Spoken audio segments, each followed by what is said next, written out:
નમસ્કાર મિત્રો, આજની વાર્તા ખૂબ જ મજેદાર છે, તો છેલ્લે સુધી જરૂર સાંભળજો.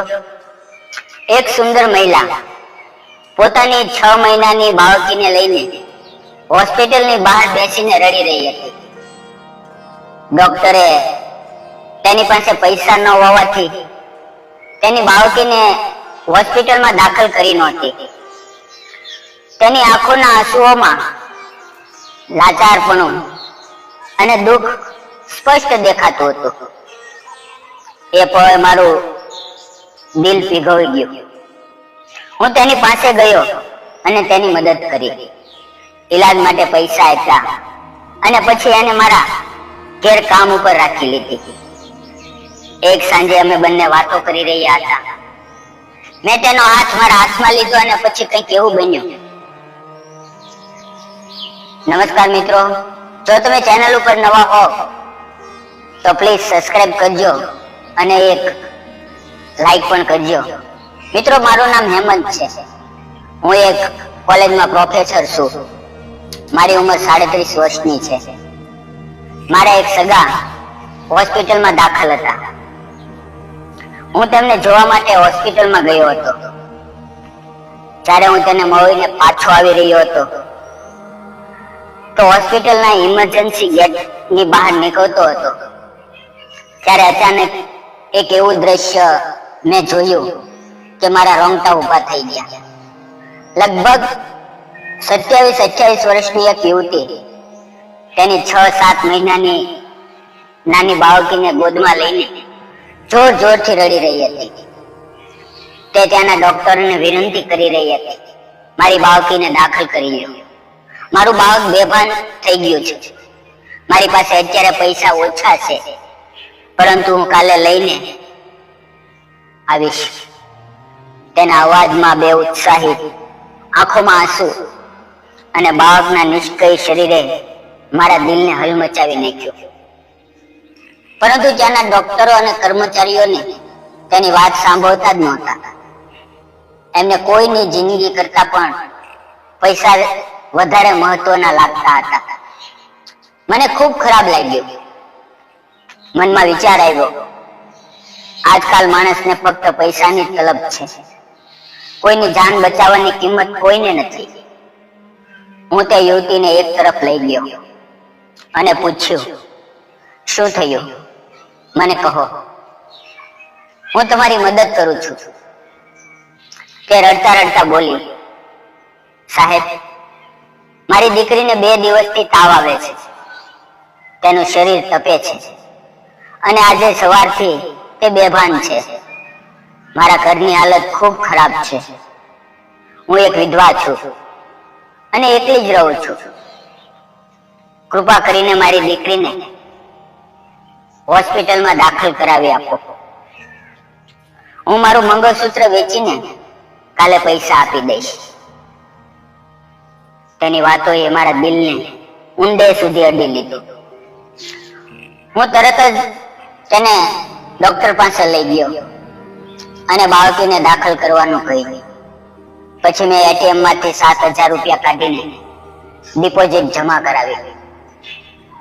પૈસા મળતા જ ડોક્ટરે તરત જ ઈલાજ શરૂ કરી દીધો. તે યુવતી મારા પગે પડવા લાગી, પરંતુ મેં એને સંભાળીને કહ્યું, તમે અને તમારું બાળકનું ધ્યાન રાખો. જો તમે તૂટી જશો તો બાળકનું શું થશે? મારી આ વાતોથી તે થોડી શાંત થઈ અને બોલી, સાહેબ, માફ કરી દો. મારે આવું કરવું નહોતું, પરંતુ મારી પાસે પૈસા નહોતા અને ડોક્ટરો મારી વાત સાંભળવા તૈયાર નહોતા. મને સમજાતું નહોતું કે હું શું કરું. તે મારો ખૂબ આભાર માનવા લાગી. મેં એને મારું વિઝિટિંગ કાર્ડ આપ્યું અને કહ્યું, જો પૈસાની જરૂર પડે તો મારી પાસે આવજો. હું થોડો જલ્દીમાં હતો એટલે ત્યાંથી ઘરે ચાલ્યો ગયો. પરંતુ રાત્રે જ્યારે ખાવાનું ખાઈને સુવા ગયો ત્યારે વારંવાર એ દ્રશ્ય મારી આંખો સામે આવતું હતું. એ સુંદર પરંતુ બે ઉત્સાહ યુવતી પોતાની બાળકીને છાતી પર રાખીને રડી રહી હતી. એ માસૂમ બાળક, એ માની લાચારતા, આ તસવીર મારા દિલમાંથી જતી જ નહોતી. મને ખૂબ ખરાબ લાગતું હતું. મનમાં વારંવાર વિચાર આવતો, તેની જેમ કેટલા ગરીબ લોકો છે જે પૈસાના અભાવમાં પોતાની જાન ગુમાવી દેતા હશે. આ વિચારોમાં રાત ક્યારે વીતી ગઈ ખબર જ ન પડી. બીજે દિવસે સવારે હું તૈયાર થયો અને મારી કાર લઈને ફરીથી તે યુવતી અને બાળકીને જોવા હોસ્પિટલમાં ગયો. તે પોતાની દીકરી પાસે બેસેલી હતી. હું દરવાજા પર ઊભો હતો. તેણે મને જોયો ત્યારે ચોંકીને તે ઊભી થઈ ગઈ અને આગળ આવીને બોલી, સાહેબ તમે? મેં સ્મિત કરીને બોલ્યો, કંઈ નહીં, તમારી દીકરીની ચિંતા થઈ તેથી આવ્યો છું. આવતા સમયે હું એ બાળકીની માટે નાળિયેરનું પાણી, બિસ્કિટ અને તે સ્ત્રી માટે ખાવાનું લઈને આવ્યો હતો. તેણે કહ્યું, આ બધું શા માટે લાવ્યા છે? મેં કહ્યું, તમારી દીકરી માટે ખાવાની વસ્તુઓ અને તમારા માટે ભોજન છે, જમી લ્યો. તેની આંખો આંસુથી ભરાઈ આવી. મેં એને ચારપાઈ પર બેસાડી અને કહ્યું, તમે ભોજન કરો, ત્યાં સુધીમાં હું ડોક્ટરને મળીને આવું છું. મિત્રો, તમે હજી પણ જો વિડીયો જોઈ રહ્યા છો તો પ્લીઝ સબસ્ક્રાઇબ અને વિડીયોને લાઈક જરૂર કરો. હું ડોક્ટર પાસે ગયો.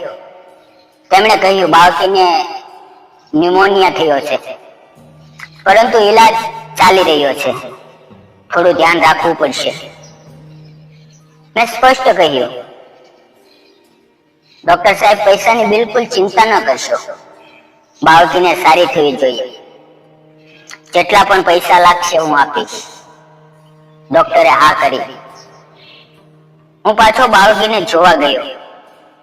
તેની માં ત્યાં જ બેસેલી હતી. મેં પૂછ્યું, તમારું નામ શું છે? તમે ક્યાં રહો છો અને શું કરો છો? મને થોડું તમારા વિશે કહો. તેની આંખો ફરી ભરાઈ આવી.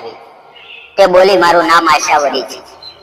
હું ઝૂંપડપટ્ટીના કિનારે એક રૂમમાં રહું છું. હું વિધવા છું. મારા પતિનું કાર અકસ્માતમાં અવસાન થયું. અમારી પાછળ જોવા વાળું કોઈ નથી. જે કામ મળે તે કરી લઉં છું. મારી નાની દીકરીને પાડોશીની એક બહેન પાસે રાખી દેતી હતી. હું વાસણ ધોવાનું, ભોજન બનાવવાનું કામ કરતી હતી, પરંતુ ગયા મહિનાથી કામ મળવાનું બંધ થઈ ગયું, એટલે મારી પાસે પૈસા નહોતા. મેં એને સમજાવ્યું, તમે રડશો નહીં, તમારી દીકરીનું ધ્યાન રાખો, હોસ્પિટલનો ખર્ચ હું ભરી આપીશ. તેની આંખોમાં આંસુ સાથે તે બોલી, તમે મને ભગવાનની જેમ મળ્યા છો. હું તમારો આભાર કેવી રીતે માનું? હું તમારા પૈસા એક એક રૂપિયો ભેગો કરીને પરત આપીશ. તેની આ વાત મારા દિલને ફરીથી સ્પર્શી ગઈ. તે દિવસ પછી હું રોજ સવાર સાંજે તેની માટે ખાવાનું લઈને આવતો, થોડા પૈસા આપતો અને હંમેશા એનું ધ્યાન રાખવાનું કહેતો. પ્રોફેસર હોવાને કારણે મને કોલેજમાં જવું પડતું હતું, પરંતુ હું એની દીકરીની ચિંતા હંમેશા મનમાં રહેતી. 5-6 દિવસમાં એ નાની દીકરીની તબિયત સારી થઈ ગઈ. ડોક્ટરે એને રજા આપી દીધી. હું મારી કાર લઈને તેને ઘરે છોડવા ગયો. તે બોલી, હું રિક્ષા લઈને જઈશ, તમે તકલીફ ન કરો સાહેબ.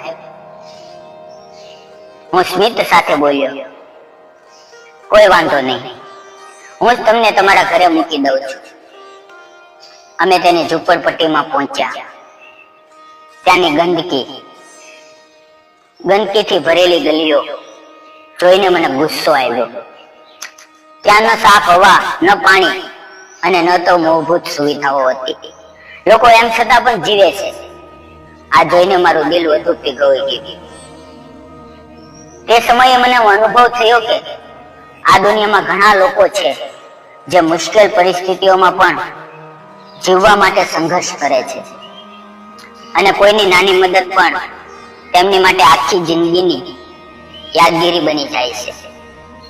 તેની પાસે પતિનો સહારો નહોતો, બીજો કોઈ સહારો પણ નહોતો. તેની હાલત જોઈને મને ખૂબ દુઃખ થયું.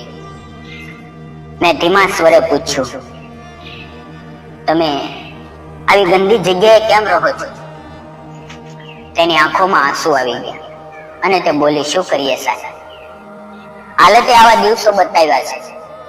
જ્યારે પતિ હતો ત્યારે બધું સારું હતું, પરંતુ હવે સહારો નથી અને કામ પણ નથી, એટલે આ હાલત આવી ગઈ છે.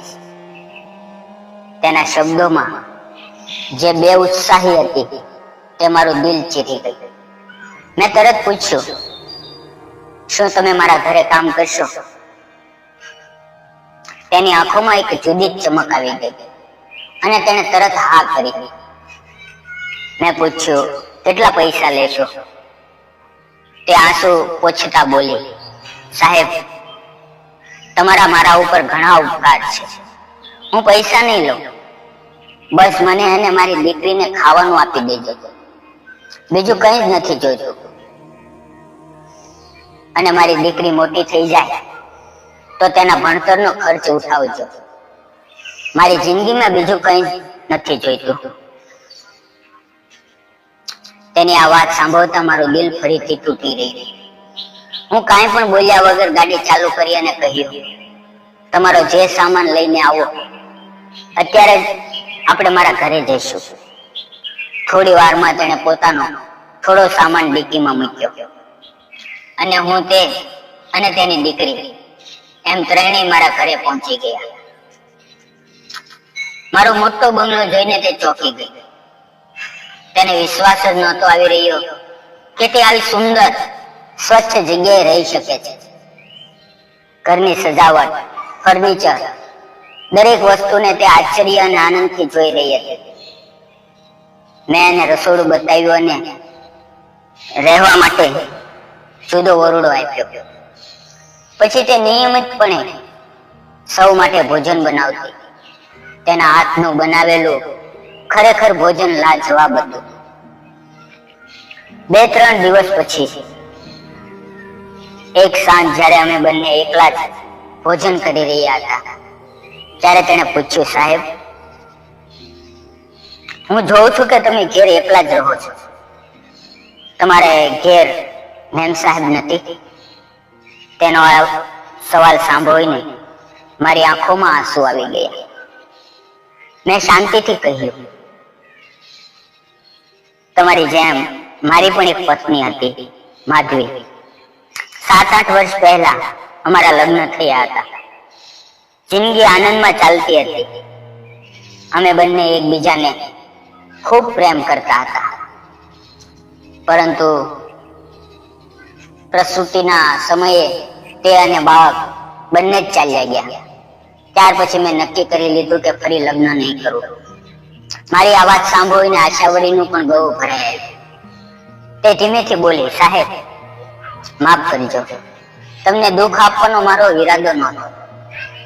પછી અમે શાંતિથી ભોજન પૂરું કર્યું. 3 દિવસ પસાર થયા, પરંતુ તેનું અને તેની દીકરીનું મારા ઘરે આવવું મારા એકલપણાને ધીમે ધીમે દૂર કરતું ગયું. તે મારા માટે સવાર સાંજ સારું ભોજન બનાવતી. ગરમ પાણી, ટુવાલ, ડબ્બો, ઘડિયાળ, બધી વસ્તુ સમયસર રાખતી. ઘેર એની ચહલ પહલ, એની દીકરીનું હસવું, એની મારી પ્રત્યેની કાળજી, આ બધું જ મારા દિલને બદલવા લાગ્યું. મારા સુના ઘરમાં આવે હાસ્ય ગરમાવો અને જીવવાનું નવું કારણ આવી ગયું હતું. હું એકલો હતો, પણ હવે એકલપણું અનુભવાતું નહોતું. એ નાની દીકરી પર મારો ખૂબ સ્નેહ થઈ ગયો. તેમાં મને મારી જ દીકરી દેખાતી હતી. આશાવારીમાં મને મારી પત્ની માધવીની ઝલક દેખાતી હતી. મિત્રો, આમ જ થોડા દિવસો વીતી ગયા અને તે સમય દરમિયાન હું એને સારું વેતન આપતો રહ્યો. એકવાર સાંજે ભોજન પછી હું અને આશાવરી હોલમાં વાતો કરી રહ્યા હતા. હું એની બાજુમાં જ બેઠો હતો. વાત કરતા કરતા મેં આશાવરીનો હાથ શાંતિથી મારા હાથમાં લઈ લીધો. તે મારી તરફ શાંત નજરોથી જોવા લાગી.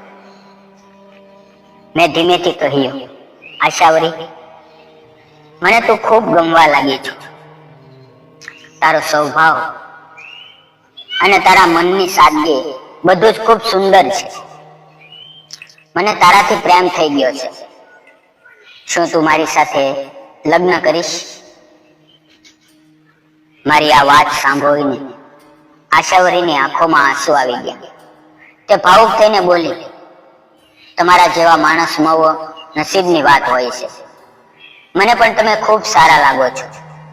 તમે મારી અને મારી દીકરી પર જે પ્રેમ અને કાળજી બતાવી છે તે હું દિલથી અનુભવું છું. મારા ખરાબ સમયમાં તમે મને સહારો આપ્યો. આ હું ક્યારેય ભૂલી શકીશ નહીં. મને તમારી સાથે લગ્ન કરવાનું સારું લાગશે. હવે અમારા જીવનમાં એક નવી સવાર આવી ગઈ હતી. આગામી 4-5 મહિના અમે એકબીજાથી વધુ સારી રીતે ઓળખ્યા, સુખ દુઃખમાં સાથે રહ્યા અને અંતે કોર્ટ મેરેજ કરીને અમારા સંબંધને જિંદગીભર માટે મજબૂત બનાવી દીધો.